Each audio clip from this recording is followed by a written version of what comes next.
Morning student. Today we are going to talk about a topic called what? Fluid mechanics. Fluid mechanics. The question is this: we have heard about the three states of matter: solid, liquid, and gases. So fluids are what a question is. Fluids are those substances which can flow. Fluids are those material. Fluids are those substance which can flow. Okay, student. So liquid and gases are collectively called what? Fluids. Or in other words, the definition of fluids is fluids are those material which is responding to the tangential force acting on its surface. Hence, liquids and gases are collectively called fluids. Okay, student. Now, fluids are those substance which is responding to the tangential force acting on its surface. Solid and liquids does not respond to the tangential force acting on the surface, but the fluids are the only substance which is responding to the tangential force acting on its surface. Consider if we talk about the solid body, and if we apply any kind of shearing force acting on its surface, the solid body does not respond. But if we exert a tangential force on a fluid, fluids responded to the tangential force. So in other words, the definition of the fluid can be said as fluids are those substances which responded to the shearing force or the tangential force acting on its surface. So in other words,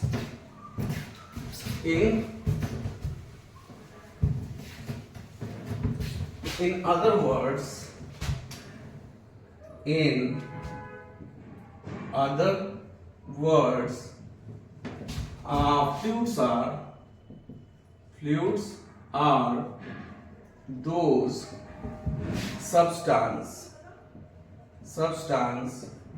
which responded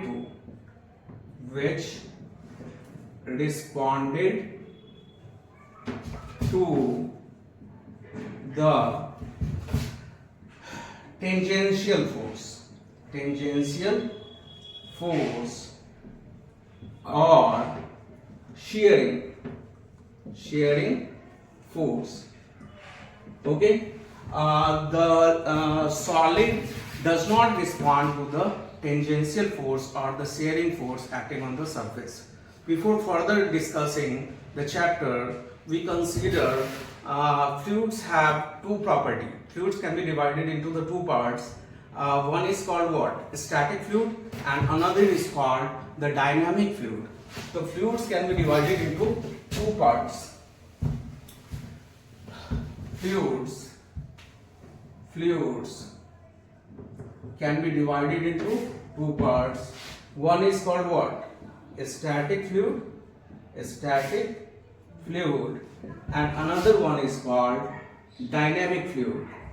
Dynamic fluid. Static fluid means what? As the name suggests, static means what? It stays at rest. Or static fluid means those fluid which stays at rest. And the dynamic fluid means the fluid in motion. Okay. Further we will discuss about the static fluid. We will consider the two properties of the static fluid.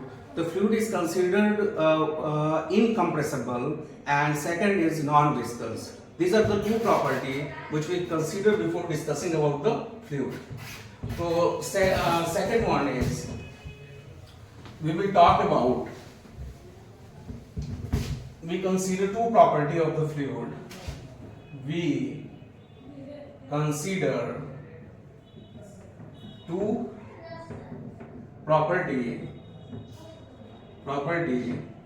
of the fluid. First is one incompressible, or second one is what? Non-viscous. So we will consider the fluids as what? Incompressible and non-viscous. Incompressible means what? So by exerting the pressure, we cannot change the volume of the fluid. Such a fluid is what? Incompressible fluid. Means by compressing the fluid, we cannot change the volume, hence the density of the fluid remains constant. The incompressible fluid, first property we will discuss incompressible fluid. The incompressible fluid means what? By exerting the pressure, we cannot change the volume of a fluid. Such a fluid is called incompressible fluid. By exerting the pressure,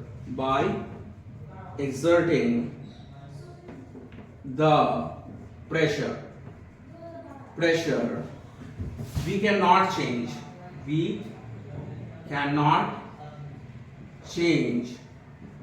the volume of the fluid. By exerting the pressure, we cannot change the volume of the fluid. Such a fluid is called incompressible fluid. Means what? What the incompressible fluid means? We know that density is equal to what? Mass by volume. Density is equal to mass by volume. So incompressible fluid means what? By exerting the pressure, we cannot change the volume of the fluid, and mass of the fluid remains what? Constant. Hence the density of the fluid remains constant.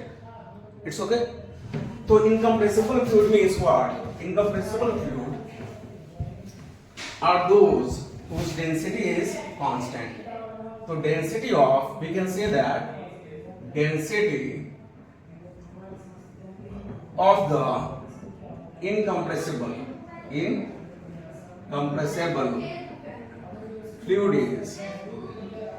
fluid is constant. So this is what we call the incompressible fluid.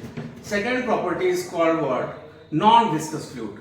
So liquid flows by dividing into different layers, and all the layers of the fluid having the same velocity at a given cross section. That ideal fluid is called non-viscous fluid.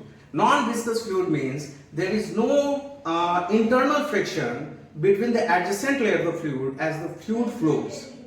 The second property of the fluid which we are going to discuss,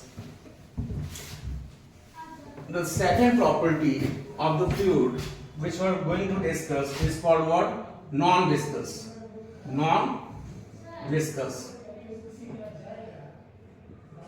So non-viscous fluid means the fluid flows as a layers. As the fluid flows,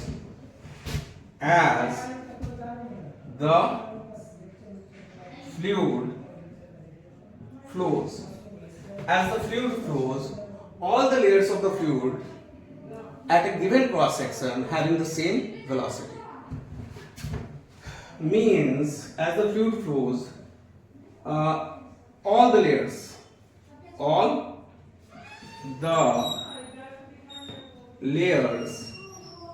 of the fluid having the same velocity,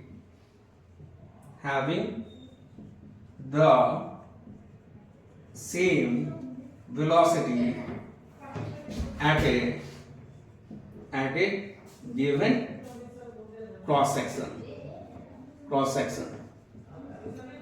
What does this statement means? All the layers of the fluid having the same velocity at a given cross section, that there is no internal friction between the different layers of the fluid. there is no internet. This is some kind of ideal consideration for the fluid. We know that when we pour some honey, we can see that there is a layer of the honey attached with the whatever the pot is. So there is an internal friction. Here we are talking about the ideal fluid in which the different layers of the fluid moves with the same velocity at a given cross section. Means what? There is no internal friction. As the fluid flows, there is no internal friction between the different layers of the fluid. This is the ideal consideration of the fluid. As the density of the liquid goes down, this behavior dominates. Non-viscosity dominates. As the densities go up, viscosity, we will talk about the viscosity in the next chapter. Means in this chapter, we will consider the liquid as a non-viscous, means the different layers of the fluid having the same velocity at a given cross section. And what does this means? That there is no internal friction between the different layers of the fluid. So what we have discussed right now, we have discussed the definition of the fluid. We have discussed the type of the fluid, what kind of fluid we are talking about in this chapter, static fluid and the dynamic fluid. A static fluid means the fluid at rest, and the dynamic fluid means the fluid is in motion. What about the static fluid? Now we are going to talk about the static fluid.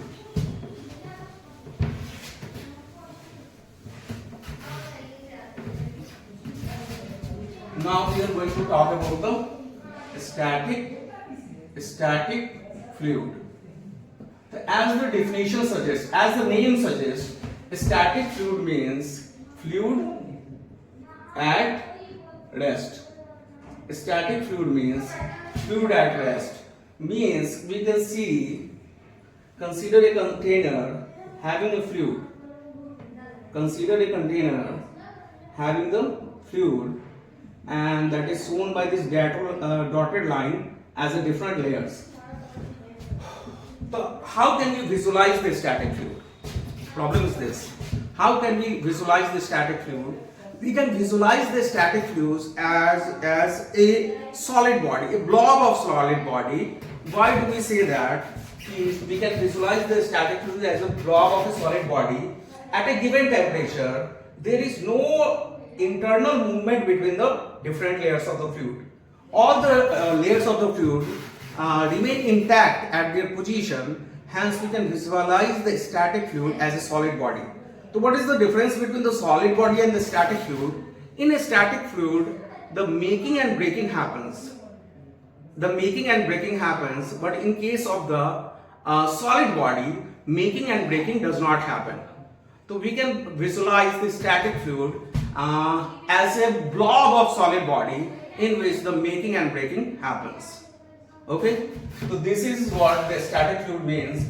Now we are going to find the expression for.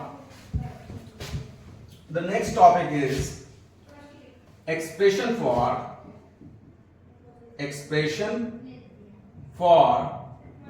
pressure difference. Pressure difference between 2 points at different vertical position. Different vertical position. We know that liquid exert the pressure. We heard about the submarines which can go up to a particular depth. These days we heard about the tragedy in the Titanic probe, the people going down there to visualize and the collapse. So we know that the liquid exerts pressure, and we are going to find about the pressure difference between the 2 points lying at the different vertical position. We also know that as we go deep down, the pressure is what? Increases. So we must have some expression for the pressure difference between the 2 points lying at the different vertical position. So next expression for the pressure difference between the 2 points lying at the different vertical position.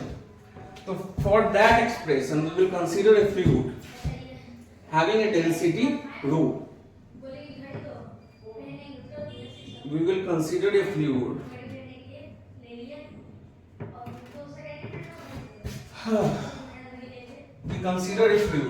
having density rho, and consider 2 points lying at a different vertical position. The position of the place is measured from the open end. So we consider 2 points A and B lying at different vertical position. Density of the liquid is rho, and we consider 2 points A and B. Consider 2 points A and B lying at different vertical position H1 and S2. They are lying at a depth, H1 and S2. The depth of the point is measured from what? Open end. We cannot measure the depth from the bottom end. We also measure the depth from the open end. So point E is lying at a depth H1 and the point B is lying at a depth S2. Now we know that all the layers of the fluid stays at rest. Okay. Now we consider a hypothetical volume. So if we consider a hypothetical volume, that hypothetical volume also stays at rest, because that hypothetical volume is the part of the static fluid, and you know that the static fluid can be visualized as a solid body. If you consider a hypothetical volume of the fluid, that volume of the fluid also stays at rest, hence the net force on the fluid is 0. Okay now? So we consider a hypothetical cylindrical volume which encloses the point A and B. So this volume, this cylindrical volume, is the part of the static fluid, and a static fluid remains at rest, hence this statical volume also remains at rest. It's okay? And if the statical volume remains at rest, the net force on it is 0. Take it. The force acting on it is F1 from upward, F2 from the bottom, and there is some mass enclosed in this volume, and due to that mass there is a weight of the fluid which acts in vertically downward direction, hence there is a weight of the fluid which acts in downward direction. So this hypothetical cylinder also stays at rest, hence net force on this hypothetical cylinder is what? 0. So F1 plus mg equals to F2. Or consider the area, delta E is the area of that hypothetical cylinder. Consider delta A is the area of the cylinder, and P1 and P2 are the pressure at point A and B. Okay, P1 and P2 are the pressure at point A and B. Okay, everything is clear. This is a static fluid, and the part of the hypothetical cylinder which we consider, that is also the part of the fluid, and that hypothetical volume also stays at rest, hence net force on it is what? 0. Okay, and the upper part of the fluid exerted force F1 in the downward direction, the lower section exerted force F2 in the upward direction, and there is some mass contained in this hypothetical volume, and due to that mass there is a weight of the fluid which acts in vertically downward direction. We consider delta is the area of the cylinder, the cross sectional area, and pressure at A is what? P1, and pressure at B is P2. So we know that force is equal to what? What is the pressure? Pressure is equal to thrust per unit area. A force acting perpendicular to the surface per unit area, we can write from the equation 1.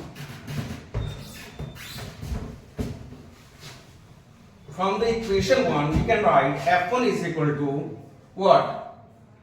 F1 is equal to P1 into delta, because we know that force is equal to what? Pressure into area plus mg, barabar F2 is equal to what? P2 into delta K. Now the equation can be written in terms of pressure like this. Now what is our next task?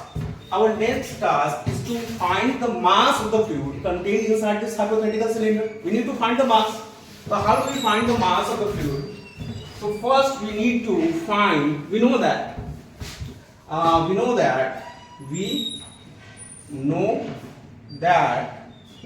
density equals to what? Mass by volume, and mass equals to what? Density into volume.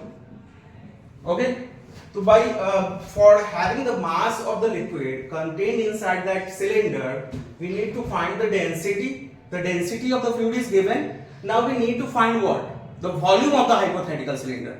The density of the fluid is what? Rho, and the volume is what? Volume is equal to what? The cross sectional area and the length of the cylinder. So this end is at a depth h1 and the other end at a depth h2. So what is the length of the cylinder is what? h2 minus h1. Okay, you got the idea now? The length of the cylinder is what? h2 minus h1. Now the volume is area into length. The volume of the cylinder can be written as delta A into h2 minus h1. I think you get the point. Now we find the mass of the liquid contained inside the cylinder. Now from this equation we can write P1 into delta A plus rho into delta A into h2 minus h1 into G equals to P2 into delta A. Now we can see from this equation delta is common on both sides. I am writing this out. From that equation, delta A is common on both sides. We can cancel each other. Now we can write the equation P1 plus rho into H2 minus H1 into G equals to P2. Now we can write P2 minus P1 equals to rho G into H2 minus H1. This is the, now we can write this equation delta P equals to rho G into delta H. The pressure difference, we can see as we go deep down. P1 is the point at the at the height h1 and P2 is the point at the height h2. As we deep down, we can see from this equation the pressure is what? Increases, and pressure increases by a factor what? Look at the equation. Delta P is the change in pressure between the 2 points, that is equal to rho into G into delta H means what? The vertical separation between the 2 points. We are not concerned about the spatial rotation for the pressure difference. Pressure difference depends on what? The vertical separation between 2 points. Okay? So this is the expression for pressure difference between 2 points. We can write this equation dP by dH is equal to rho into G. As the density of the liquid remains constant, the pressure gradient dP by dH is what? The pressure per unit depth, that is also constant. So this is the expression for pressure difference between the 2 points lying at the different vertical position in a static fluid. Now, if we consider pressure at a given depth, from this expression we can also find the pressure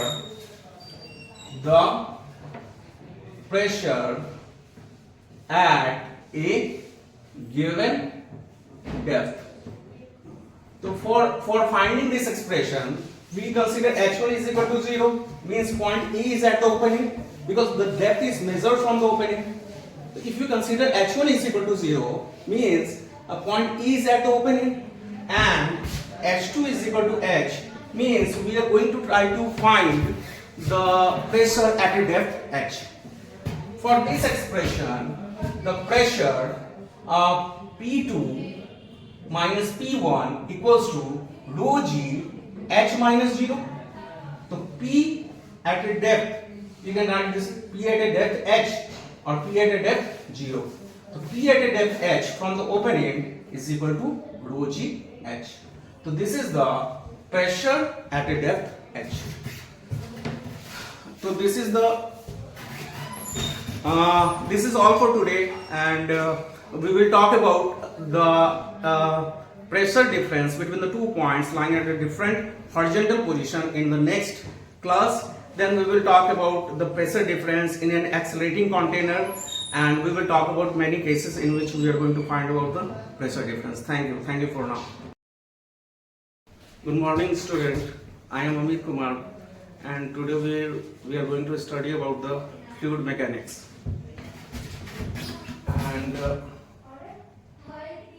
fluid mechanics. The question is, what is fluid? So fluids are those substances which can flow. So fluids are those substances which can flow, and hence the liquid and gases are collectively called fluids. Fluids are those substances. Fluids. Sir इसको फिर से करते हैं हाँ. और आप इधर उधर नहीं देखिएगा, आप बस